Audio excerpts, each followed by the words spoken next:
جب تم دوبارہ بادشاہ کے دربار میں آنے جانے لگو تو کسی دن ان سے کہنا کہ میں بے گناہ قید خانے میں پڑا ہوں، شاید میری رہائی کا کوئی راستہ نکل آئے۔ مگر وہ بھول گیا اور اس نے شاہ مصر سے حضرت یوسف کا کوئی ذکر نہ کیا۔ اس طرح حضرت یوسف ایک مدت تک قید خانے میں اس طرح پڑے رہے کہ کوئی بھی ان کا پرسان حال نہ ہوا۔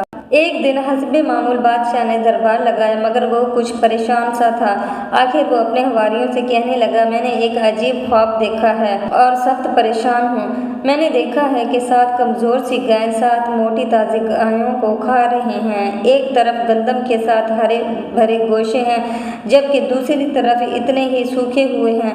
جلدی سے مجھے اس کی تعبیر بتائی جائے، میں سخت غمگین ہوں۔ حواری یہ سن کر دم بخوردہ ہو گئے اور عرض کرنے لگے، اے عزیز مصر، یہ محض آپ کی پریشان خیالی ہے اور پریشان خیالی کا کوئی مفہوم نہیں ہوتا۔ اس وقت بادشاہ کے ساقی کو حضرت یوسف کا خیال آیا، جنہوں نے اس کے خواب کی جو تعبیر بیان فرمائی تھی وہ حرف بہ حرف صحیح نکلی۔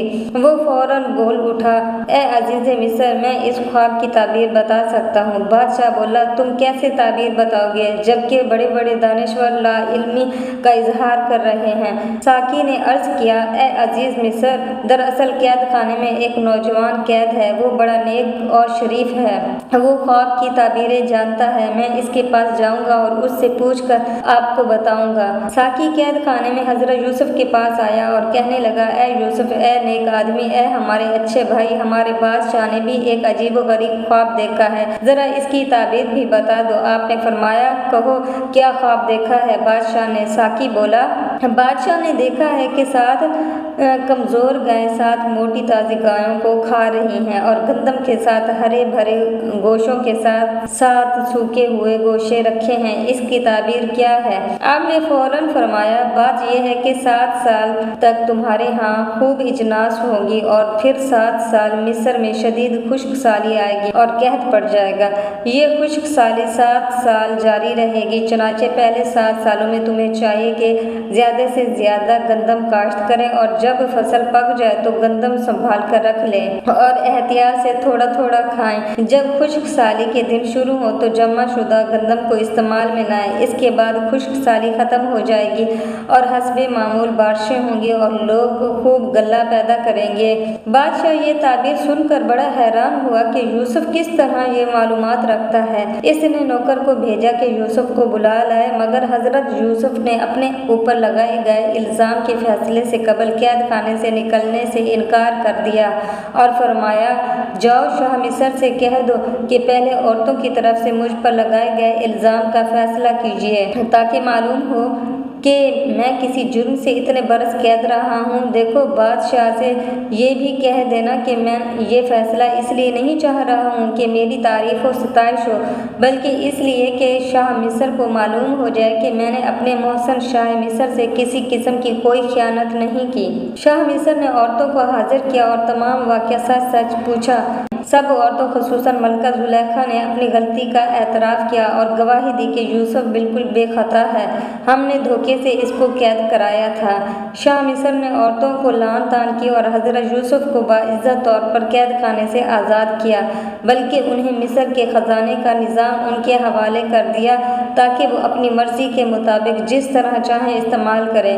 یوں اللہ تعالیٰ نے حضرت یوسف کو دنیا میں بھی عزت و وقار عطا فرمایا۔ اب حضرت یوسف گویا خود عزیز مصر تھے اور عوام کی فلاح و بہبود کے لیے کام کر سکتے تھے۔ اللہ تعالیٰ کسی کے عمل کو ضائع نہیں کرتا اور نیک اعمال لوگوں کو اسی طرح عزت دیا کرتا ہے۔ اب حضرت یوسف کے بھائیوں کا حال سنیے۔ کنعان جو ان کا وطن تھا سخت قحط کا شکار ہوا، کھانے پینے کے سخت قلت پیدا ہو گئی، گندم بالکل ناپید ہو گئی۔ انہیں اطلاع ملی کہ مصر میں گندم بہت بڑی مقدار میں موجود ہے اور وہاں سے مل سکتی ہے، چنانچہ وہ مصر روانہ ہو گئے تاکہ اپنے اہل و عیال کے لیے گندم خرید لائیں۔ اب چونکہ عزیز مصر خود حضرت یوسف تھے اور ہر اس شخص کو جو گندم وغیرہ خریدنا چاہتا تھا آپ کے دربار میں حاضر ہونا پڑتا تھا، آپ کے بھائی اس چیز سے بالکل بے خبر تھے۔ چنانچہ جب وہ آپ کے دربار میں آئے تو آپ نے فوراً ان کو پہچان لیا، مگر انہیں بالکل پتہ نہ چل سکا کہ کس کے دربار میں آ گئے ہیں۔ فرط محبت سے خصوصاً اپنے پیارے والد والد کی یاد میں آپ کی آنکھوں سے آنسو بہنے لگے، مگر آپ نے ضبط کیا اور بھائیوں سے مخاطب ہوئے، آپ کیسے آئے؟ وہ بولے، ہم پیغمبر خدا یعقوب کے بیٹے ہیں، ہمارے علاقے کنعان میں سخت قحط پڑا ہوا ہے، چنانچہ اپنے خاندان کے لیے گندم حاصل کرنے یہاں تک آئے ہیں۔ حضرت یوسف نے فرمایا، کیا حضرت یعقوب کے بیٹے صرف تم ہی ہو یا ان کے کوئی اور بیٹے بھی ہیں؟ وہ بولے، ہماری دوسری والدہ سے 2 اور بیٹے بھی ہیں، ان میں سے ایک کو بھیڑیا کھا گیا تھا اور دوسرا ہمارے والد کے پاس ہے۔ حضرت یوسف نے فرمایا، خوب، اس مرتبہ تو آپ کو گندم دیے دیتے ہیں، مگر آئندہ جب آپ آئیں تو اپنے اس بھائی کو بھی ساتھ لائیں تاکہ آپ کے قول کی تصدیق کی جا سکے۔ ہاں، یاد رکھیں کہ اگر اسے نہیں لائیں گے تو گندم نہیں ملے گی۔ حضرت یوسف نے حکم صادر فرمایا کہ فی الحال انہیں گندم کی 1 بوری فی کس دے دی جائے اور چپکے سے اپنے ملازموں کو ہدایت کر دی کہ ان کی رقم جو گندم خریدنے کے لیے ساتھ میں لائے ہیں وہ بھی گندم کی بوری میں رکھ دیں۔ آپ نے ایسا اس لیے کیا تاکہ وہ خوش ہوں اور دوبارہ بھی آئیں۔ حضرت یوسف کے بھائی گھر پہنچے، اپنے والد کو سارا واقعہ سنایا اور کہا کہ آئندہ گندم کے حصول کے لیے بنیامین کو ساتھ لے جانا بہت ضروری ہے، کیونکہ عزیز مصر نے یہ شرط لگائی ہے کہ اگر ہم اس کو اپنے ساتھ نہ لے گئے تو گندم نہیں ملے گی۔ اسی اثنا میں انہوں نے گندم کی بوریاں کھولی تو کیا دیکھا، ان کی رقم ان میں موجود ہے۔ وہ خوشی سے پھولے نہ سمائے اور جذباتی انداز میں حضرت یعقوب سے کہنے لگے، دیکھیے ابا جان، عزیز مصر کتنا بھلا آدمی ہے، اس نے ہماری پونجی بھی واپس کر دی ہے۔ آپ ضرور بنیامین کو ہمارے ساتھ بھیج دیں تاکہ ہم زیادہ سے زیادہ گندم لائیں۔ اس مرتبہ گندم لائے ہیں وہ ہمارے لیے قطعی ناکافی ہے۔ ابو، ہم وعدہ کرتے ہیں کہ اس کی پوری حفاظت کریں گے۔ حضرت یعقوب نے فرمایا، میں نے یوسف کو جو تمہارے سپرد کیا اس کی تم حفاظت نہ کر سکے، میں اب اس وقت بنیامین کو تمہارے ساتھ نہ بھیجوں گا جب تک تم اللہ تعالیٰ کو گواہ بنا کر حفاظت کا پختہ وعدہ نہیں کرو گے۔ انہوں نے عرض کیا، ہم اللہ تعالیٰ کو گواہ بنا کر وعدہ کرتے ہیں کہ ہم بنیامین کی بے حد حفاظت کریں گے، البتہ کوئی ناگہانی واقعہ پیش نہ آ جائے، اس کا ذمہ ہم پر نہیں ہوگا۔ حضرت یعقوب نے اجازت دے دی اور ان سب کو اللہ تعالیٰ کے حوالے کر کے رخصت کر دیا۔ جب وہ حضرت یوسف کے دربار میں پہنچے، آپ نے بنیامین کو اشارے سے اپنی طرف بلایا اور اس سے فرمایا، میں تیرا بڑا بھائی یوسف ہوں، مجھے سب معلوم ہے کہ بھائی ہم دونوں کے ساتھ کیا کرتے رہے ہیں، دیکھو ابھی ان سے کچھ نہ کہنا اور دیکھو ابھی میں تمہیں اپنے پاس رکھنے کی ایک ترکیب کروں گا، تم کچھ نہ بولنا، بس دیکھتے جانا۔ ادھر اپنے آدمیوں کو حکم دیا کہ ان کی بوریوں کو گندم سے بھر دے، اپنے ایک ہمزار کارندے سے کہا کہ چپکے سے سونے کا پیالہ بنیامین والی بوری میں رکھ دے۔ جب گندم ڈال دی گئی، بوریاں بند کر دی گئی، انہوں نے سارا سامان اٹھا کر اونٹوں پر لاد لیا اور اجازت لے کر چل پڑے۔ ابھی تھوڑی ہی دور گئے تھے کہ پیچھے سے آواز آئی، اے قافلے والو، تم تو چور ہو۔ بھائی گھبرا گئے اور نہایت پریشانی کے عالم میں پلٹ کر پوچھنے لگے، تمہارا کیا کھو گیا ہے؟ پکارنے والے نے کہا، شاہ مصر کا سونے کا پیالہ غائب ہے۔ بھائی بگڑ کر بولے، تو اس سے ہمارا کیا تعلق، ہم یہاں چوری کرنے تھوڑی آئے ہیں۔ پکارنے والے نے کہا، اچھا ہم تمہاری تلاشی لیں گے، مگر یہ بتا دو اگر تم میں سے کسی کے سامان سے وہ پیالہ نکل آیا تو ہم اسے اپنے پاس یہاں روک لیں گے۔ پکارنے والے نے کہا، ٹھیک ہے۔ سب کو واپس لے گئے اور حضرت یوسف کے دربار میں ان کی تلاشی لی گئی۔ بنیامین کے سامان سے پہلے انہوں نے بھائیوں کے سامان کی تلاشی لی، آخر کار سونے کا پیالہ بنیامین کے سامان سے نکل آیا۔ یہ دیکھ کر بھائی سخت پریشان اور خفا ہوئے اور بے اختیار بڑبڑائے، آہا، اس نے چوری کی ہے، اس کے دوسرے بھائی نے بھی تو کی تھی۔ حضرت یوسف نے فرمایا، تم بہت بدعمال لوگ ہو، یہ جو باتیں تم بتا رہے ہو اللہ تعالیٰ ان کی حقیقت سے خوب آگاہ ہے۔ اب وہ منت سماجت کرنے لگے، اے عزیز مصر، اسے چھوڑ دیجئے اور اس کی جگہ ہم میں سے کسی کو رکھ لیجئے۔ بات دراصل یہ ہے کہ ہمارے ابو بہت بوڑھے ہیں اور وہ اس سے بہت مانوس ہیں، اب ہم اس کے بغیر جب واپس جائیں گے تو ان کو سخت صدمہ پہنچے گا اور وہ بہت رنجیدہ ہو جائیں گے۔ حضرت یوسف نے فرمایا ہمیں تو اس آدمی سے غرض ہے جس کے سامان میں سے پیالہ نکلا ہے۔ جب بھائیوں کو یقین ہو گیا کہ شاہ مصر بنیامین کو چھوڑنے کا نہیں تو وہ رنجیدہ خاطر وہاں سے چل دیے اور ایک جگہ بیٹھ کر صلاح مشورہ کرنے لگے کہ اب کیا کیا جائے۔ بڑا بھائی بولا نہیں بھائی، میں تو بنیامین کے بغیر ہرگز گھر نہ جاؤں گا، میں والد کو کیا منہ دکھاؤں گا۔ یوسف کی فرقت ہی ان کے لیے ناقابل برداشت تھی، اب بنیامین کی جدائی بھی برداشت کرنا پڑے گی۔ تم جاؤ اور انہیں کہہ دو کہ ہمیں کیا معلوم تھا کہ آپ کا بیٹا چوری کرے گا، اس میں ہمارا کیا قصور ہے۔ بہرحال ایسے تیسے وہ گھر پہنچے اور حضرت یعقوب کو سارا واقعہ کہا سنایا۔ حضرت یعقوب بہت غمگین اور رنجیدہ ہوئے۔ یوسف کی جدائی کا زخم پھر سے ہرا ہو گیا اور وہ آہ پکار کرنے لگے۔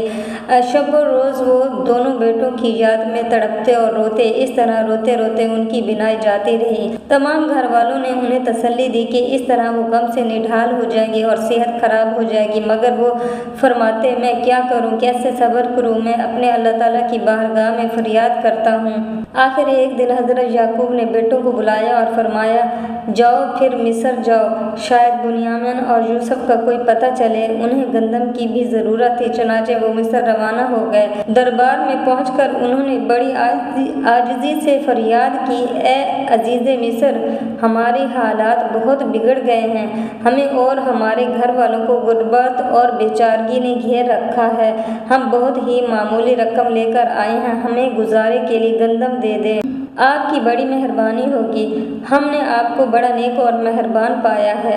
حضرت یوسف کا دل بھر آیا، انہوں نے فرمایا ہمیں معلوم ہے تم نے یوسف اور اس کے بھائی کے ساتھ کیا سلوک کیا، میں یوسف ہوں اور یہ میرا بھائی بنیامین ہے، اللہ تعالیٰ نے ہم پر بڑا کرم کیا ہے اور اللہ اس طرح نیکی کرنے والوں کو بہترین جزا دیتا ہے۔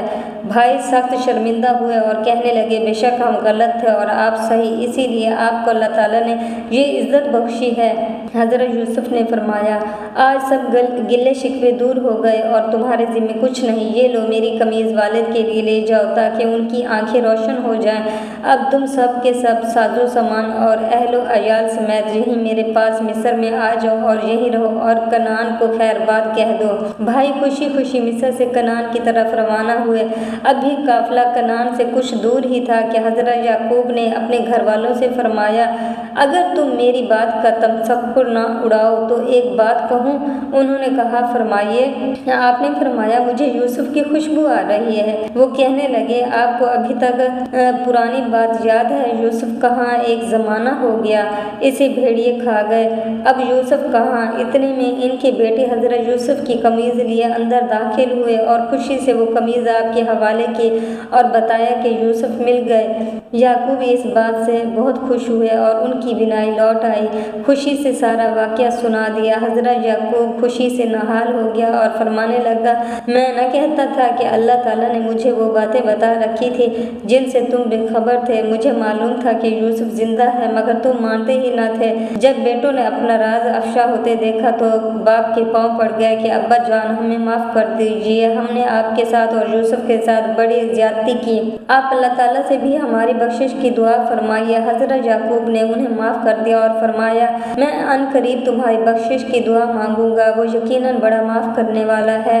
اس کے بعد حضرت یعقوب اپنے تمام اہل و عیال اور مال و اسباب سمیت مصر روانہ ہو گئے۔ حضرت یوسف کو ان کے آنے کی اطلاع ملی، وہ ان کے استقبال کے لیے بڑی تعظیم و تکریم سے ان کا استقبال کیا، مدتوں سے بچھڑے ہوئے والدین سے ملے، بہت خوش و خرم ہوئے اور عرض کرنے لگے آج میں اللہ تعالیٰ کی نعمتوں کا کس طرح شکر ادا کروں کہ اس نے ہم سب کو صحیح سلامت ایک دوسرے سے ملایا، یہ بہت اچھا ہوا آپ لوگ یہاں آ گئے، انشاءاللہ یہاں آپ کی زندگی بڑی اچھی گزرے گی۔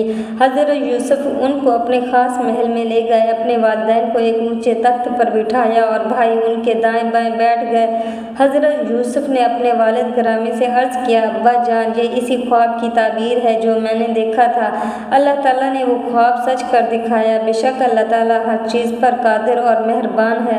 پروردگار اے اے زمین و آسمان کو بنانے والے، دنیا و آخرت میں تو ہی میرا حامی و ناصر ہے۔ میری زندگی کا خاتمہ اس حال میں کرنا کہ میں تیرا اطاعت گزار اور مسلمان ہوں، اور مجھے نیک لوگوں میں شمار کرنا۔ اس کے بعد حضرت یعقوب کا سارا خاندان وہیں رہا۔ حضرت یعقوب اور حضرت یوسف نے مل کر لوگوں کو خدا واحد لا شریک کی عبادت کی دعوت دی، تاکہ سب کے سب حضرت اسحاق و ابراہیم کے دین پر قائم رہیں اور دوسرے لوگوں کی طرح بتوں کی پرستش نہ کریں، تاکہ اللہ تعالیٰ ان کی مدد کے لیے حضرت موسیٰ کی صورت میں ایک زبردست حامی و ناصر بھیجے۔ آخر کار حضرت یعقوب نے اپنے کھوئے ہوئے یوسف کو پا لیا، اور یہ حضرت یعقوب پر کیا منحصر ہے، آخر کار ہر یعقوب اپنے کھوئے ہوئے یوسف کو پا لے گا۔